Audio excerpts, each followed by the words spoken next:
Assalamu alaikum. My name is Nazia Altaf Ahmed from History Department in JT Art Science and Commerce College for Women, Malegaon, Nasik.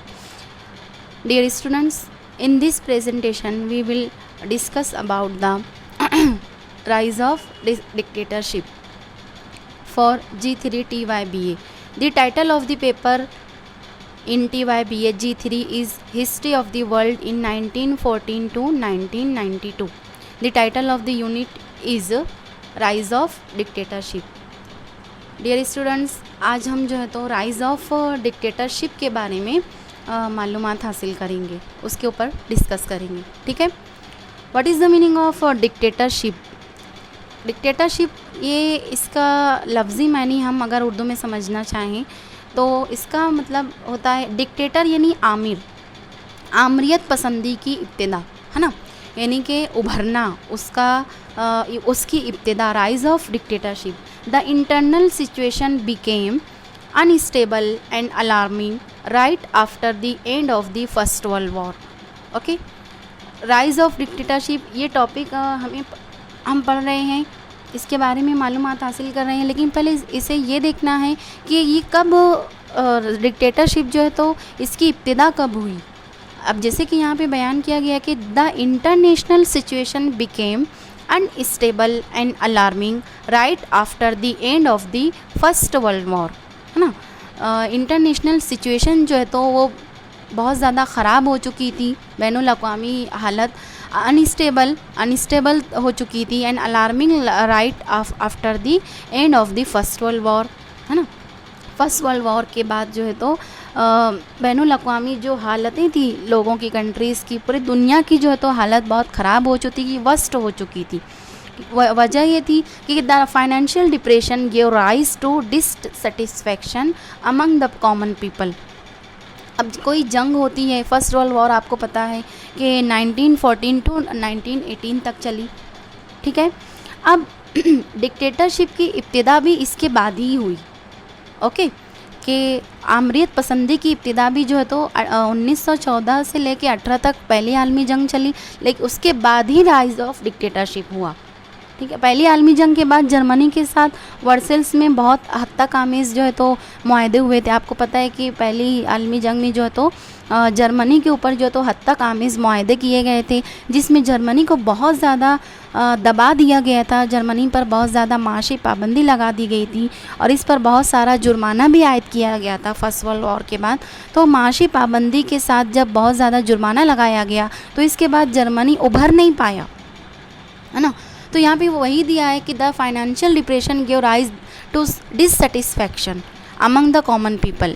अब पूरे आलमी इंसानों के अंदर, आलमी इंसानियत के अंदर जो है तो बेइत्मीनानी और कहना चाहिए कि डिप्रेशन आ चुका था. There was growing tension among the which were impose with insulting sanction and the conquerors to had been desirous of more power.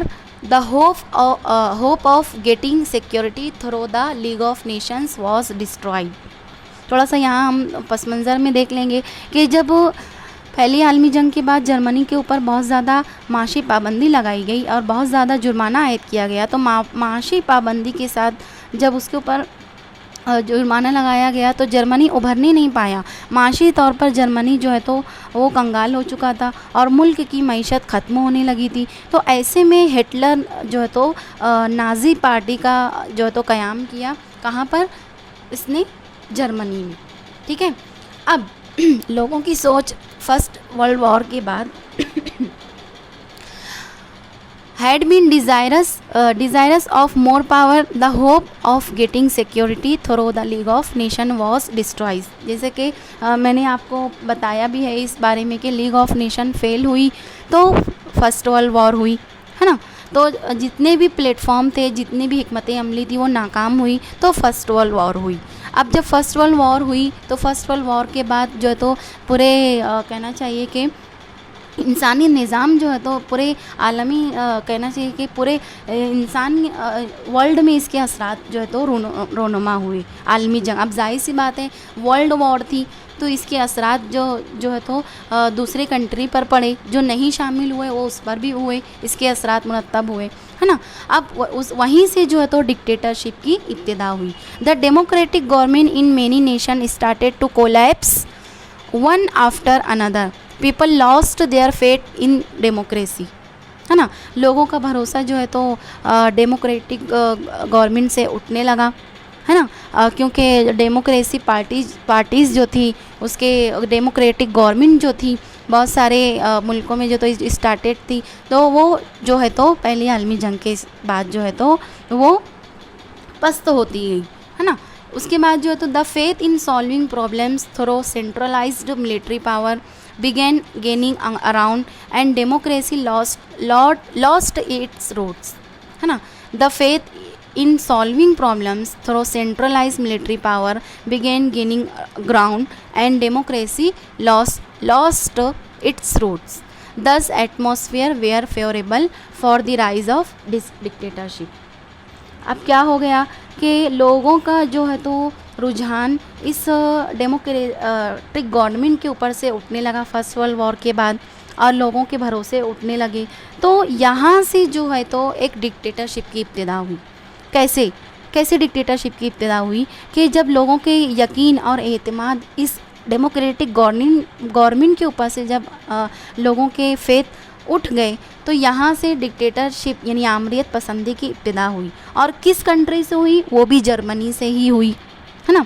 आपने नाज़ी पार्टी का नाम सुना होगा कि जर्मनी में जर्मनी की नाज़ी पार्टी जो है तो वो सामने आई जब डेमोक्रेटिक गवर्नमेंट और जब फेलवर साबित हुई या उसके असरात ऐसे सामने आए और लोगों का यकीन और एतमाद उस पर से जब उठता चला गया, तो कहना चाहिए कि इसके ऊपर से इसके बाद जो है तो डिक्टेटरशिप की इब्तिदा हुई। और ये जो है तो डिक्टेटरशिप जो है तो जर्मनी में जो है तो स्टार्ट हुई सबसे पहले, कहना चाहिए। और इसको इस डिक्टेटरशिप की इब्तिदा जो है तो डेमोक्रेसी के ये अपोज़ में ये स्टार्ट हुआ। नाज़ी पार्टी, ये जो पार्टी थी नाज़ी पार्टी, वो कायम की गई थी।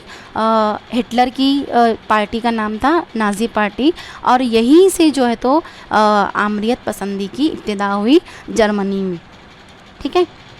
और जर्मनी के लोगों के नज़रिया, जर्मनी में लोगों के जो नज़रियात थे डेमोक्रेटिक गवर्नमेंट के ऊपर से, जो इस बात का धचका लगा उनको कि डेमोक्रेटिक गवर्नमेंट की वजह से ये जो है तो ऐसा ज़वाल आया है हमारी अपनी कंट्री के ऊपर, तो उनका यकीन और उनका एतमाद जो है तो वहाँ से उस डेमोक्रेटिक गवर्नमेंट के ऊपर से जो है उठ गया। और यहाँ से जो है तो नाज़ी पार्टी और राइज़ ऑफ डिक्टेटरशिप की जो है तो इब्तिदा हुई जर्मनी की हिटलर की नाज़ी पार्टी से, ठीक है। डियर स्टूडेंट्स, इंशाल्लाह we will discuss about the dictatorship next PPT। अस्सलाम वालेकुम।